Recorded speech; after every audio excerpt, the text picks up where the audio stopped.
One of the differences between weak acids and strong acids we already know from GCSE, and that's the difference in how far the acid dissociates. So we're going to explore that a little bit today and have a look in a bit more depth about how weak acids exist in an equilibrium. So here are two equations. The first one for strong acids, showing that an acid which we consider strong completely dissociates or fully dissociates in aqueous solutions. That means that we have all of the HA, whatever A is. It could be HCl, the A could be Cl, or it could be HNO3. The A would be the NO3 bit. That's dissociating into H plus and A minus, so that could be Cl minus or NO3 minus. All of the HA that you put in ionizes. With weak acids, you'll see the reversible arrow there, and that means that we actually have an equilibrium. And so we say weak acids partially dissociate. What we mean is that actually we have an equilibrium existing between HA and H plus and A minus. So if we take ethanoic acid, for example, we could have CH3COOH would be our acid, and that would be in equilibrium with CH3COO minus, which would be A minus, and then H plus as has been released as it's an acid.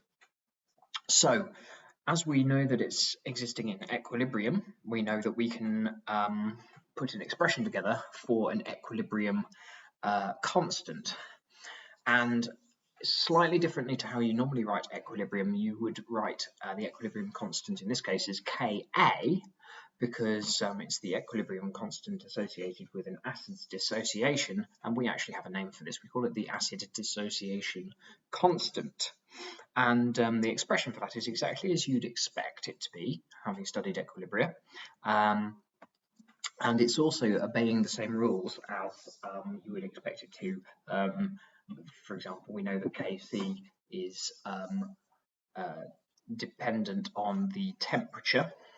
So Kc varies as you raise and lower the temperature. And so Ka is also temperature dependent. And so the expression that we would write, Ka equals H plus A minus over HA, and those are all concentrations. So far, that should look familiar.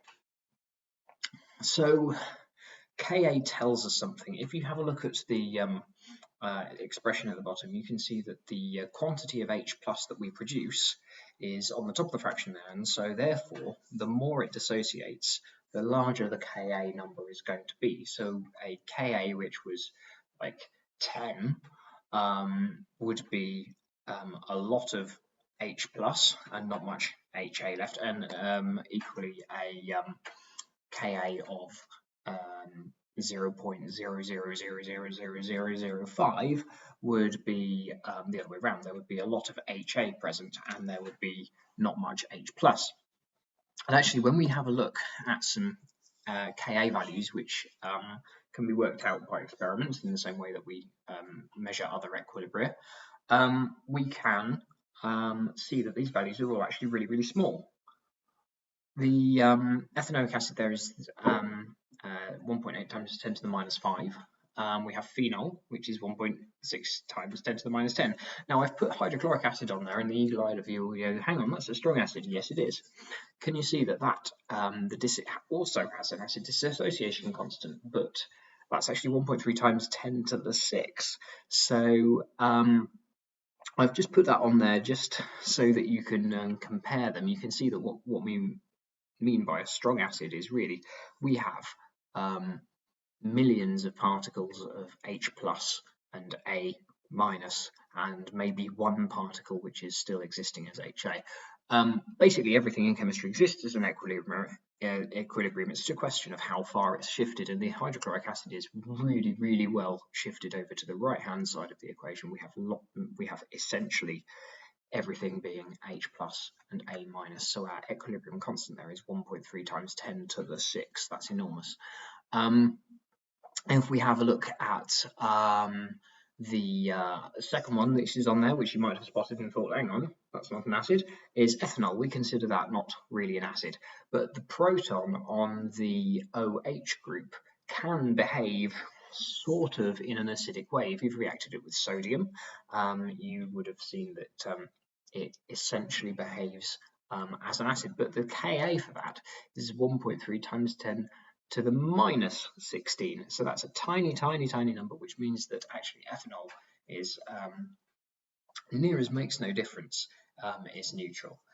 We don't measure a pH on it when we put a pH probe in ethanol, because the dissociation constant is so small it effectively acts as something which isn't an acid. But there you go. So that's a couple of things which aren't usually considered weak acids on the table. Just for comparison, weak acids, ethanoic acid, benzoic acid, and phenol, are more in line with what you'd expect to see in terms of a weak acid, and we usually find out it's something like 10 to the minus 2 down to 10 to the minus 10 or something like that for phenol. And that's quite a large range. If you remember, 10 to the minus 10 is actually a tenth of 10 to the minus 9. So we're going from 10 to the minus 2 all the way down to 10 to the minus 10. That's several orders of magnitude. There's a very large range here. And so we actually have a way around this. We can make these numbers easier to compare by doing something similar to what we do with pH, because with pH we say the concentration of hydrogen could be anywhere between 1, for example, at pH 0, and it could go down to 1 times 10 to the minus 14. So we have a big range there, and we use a logarithm to make the numbers easier to compare. And we have the pH scale. We do something very similar here. We use pKa. You can see slightly different table here. I've got a couple of different acids. All of these are weak acids now. You can see that we have a range of values there. Basically, we can have anything on there from about 2 to like 10 or something like that. All that's happened there is we've done exactly the same as we did with pH. We've gone pKa is minus log to the base 10 of the Ka. So again, if you put minus in your calculator, then log, that log button, and then you press, then you type in the number in the Ka box, you'll end up with pKa when you press the equals button. So 10 to the minus pKa, in the same way that 10 to the minus pH gives us the concentration of hydrogen ions, we can go 10 to the minus pKa, and that will give us Ka. There we go, 2 ways of comparing acid strength. So let's just put these, I've switched the table so it's now in order. Okay, we've got 8.3 times 10 to the minus 4 at the top, and then in order of magnitude down to phenol at 1.6 times 10 to the minus 10. Now obviously the phenol number there is the smallest number in the Ka column, and the lactic acid number there is the largest number. If we look over at the pKa column now, we'll see that the lactic acid is now the smallest number, 3.1, and the phenol is the largest number, 9.8. So the patterns of which one are stronger and weaker are opposites for Ka and pKa.